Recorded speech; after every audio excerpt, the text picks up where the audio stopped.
Sobat Komunita, di sebelah saya telah hadir seorang alumni dari Universitas Widyatama, di mana Ilham Maulana itu membuat sebuah novel yang go internasional dengan judul bahwa Bumi Pasundan lahir pada saat Tuhan sedang tersenyum. Nah ini kalau nggak salah Ilham sendiri kan ada di alun-alun kota Bandung ya, ada tulisannya juga semacam ini. Nah kenapa sih kok temanya tentang pada saat Tuhan tersenyum itu maka Bumi Pasundan itu lahir? Tahu dari mana Ilham kok bisa lagi tersenyum ini Bumi Pasundan lahir? Kalau saya itu ya terinspirasi yang di jalan yang tadi Bapak sebutkan itu ya, di Jalan Asia Afrika, itu kan di pertama kali Bumi Pasundan lahir ketika Tuhan sedang tersenyum itu dicetuskan oleh seorang tokoh psikolog Belanda yang pernah kuliah di UI ya, Universitas Indonesia, bernama Martinus Albertus van Brouwer. Dia pada saat mengelilingi Jawa Barat ya, katanya alam Jawa Barat itu atau alam Pasundan itu indah, sejuk, masyarakatnya itu terkenal ramah ya gitu, gemah ripah repeh rapi gitu, silih asa, silih asih, silih asuh. Mungkin dari situlah dia punya julukan inspirasi Tuhan tuh sedang tersenyum karena emang mungkin sesuai dengan keadaan alam dan masyarakatnya ya di situ. Dan dari situlah saya terinspirasi pengen buat lah gitu. Katanya orang Sunda mah someah gitu, meni lemes gitu. Jadi dari situ ya udah saya pengen ngangkat tema Pasundan gitu. Sekalian hitung-hitung memperkenalkan budaya Sunda itu, ada percakapan bahasa Sunda juga ya di dalam novel saya, tapi ya apa sih tetap sama saya ininya diiringi juga dengan terjemahan bahasa Inggrisnya juga gitu supaya orang luar itu ngerti gitu. Jadi ada rasa siapa tahu orang luar tuh tertarik gitu sama bahasa dan budaya Sunda gitu. Nanti kan ada percakapan dialognya gitu. Siapa tahu kalau sewaktu-waktu justru jauh lebih besar dari itu, mimpi saya adalah saya pengennya karya sastra novel saya ini diangkat jadi film gitu. Yang harapan ke depan saya nanti.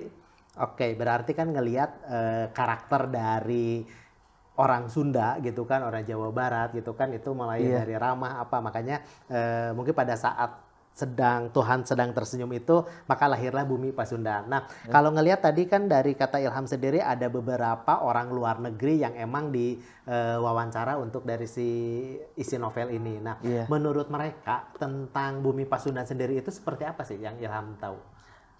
Mereka masih bilangnya gini ya, karena literaturnya Human Angel itu menarik karena sesama indigo gitu ya. Tapi mereka juga justru pengen lihat juga anak-anak indigo dari luar negara mereka tuh kayak apa gitu. Mereka melihatnya dari sisi budaya gitu. Indigo itu kita tergantung sudut pandangnya mau lihat dari apa dulu gitu. Apakah dari sudut pandang agama, sudut pandang spiritual, sudut pandang psikolog, sudut pandang non-science atau scientist. Ya itu dari situ saya melihat indigonya dari sudut pandang budaya ya gitu. Jadi cross cultural understanding, jadi lintas budaya gitu. Oh jadi ternyata anak indigo yang berada di negara aku tuh kayak gini, ternyata di negara sana tuh sama aja kayak gini. Kita hanya berbeda bahasa dan budaya saja, tapi lama-kelamaan kita mengenal tuh sama aja gitu. Hanya beda ras ya gitu di situ. Mungkin kalau kita kan ngelihat bule tuh kayak yang wow gitu, bule tuh ganteng, cantik. Tapi lama-lama sesama pun indigo biasa aja kok, nggak kayak di film-film sih gitu. Film itu kan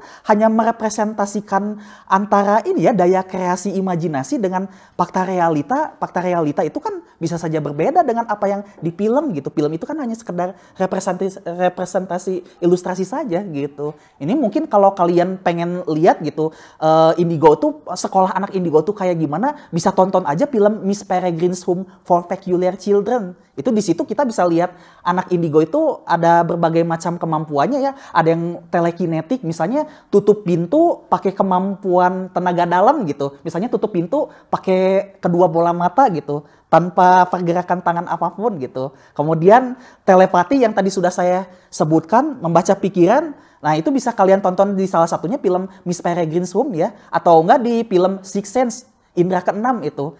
Di film-film luar negeri biasanya kan mengandung unsur keindigoan. Nah ini yang ingin saya luruskan juga, karena di Indonesia itu masyarakatnya itu masih mengaitkan dengan hal-hal supranatural, mistis ya, klinik, atau hal-hal yang horor, padahal tidak seperti itu jauh banget gitu, salah kaprah itu dari situ. ternyata Indigo itu pun kurang lebihnya sama ya antara di Iya. luar negeri dengan di Indonesia sendiri. Betul. Seperti yang tadi mungkin ngelihat kalau ya ini ya salah satu Iya.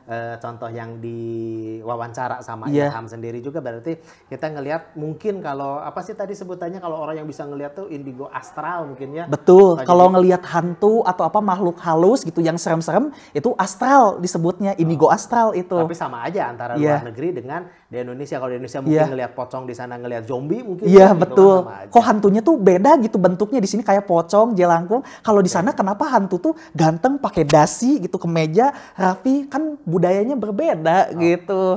Pemikirannya aduh kalau luar negeri tuh bagus atau gimana, tapi Sama enggak aja kok sih itu ya. sama aja gitu. Oke.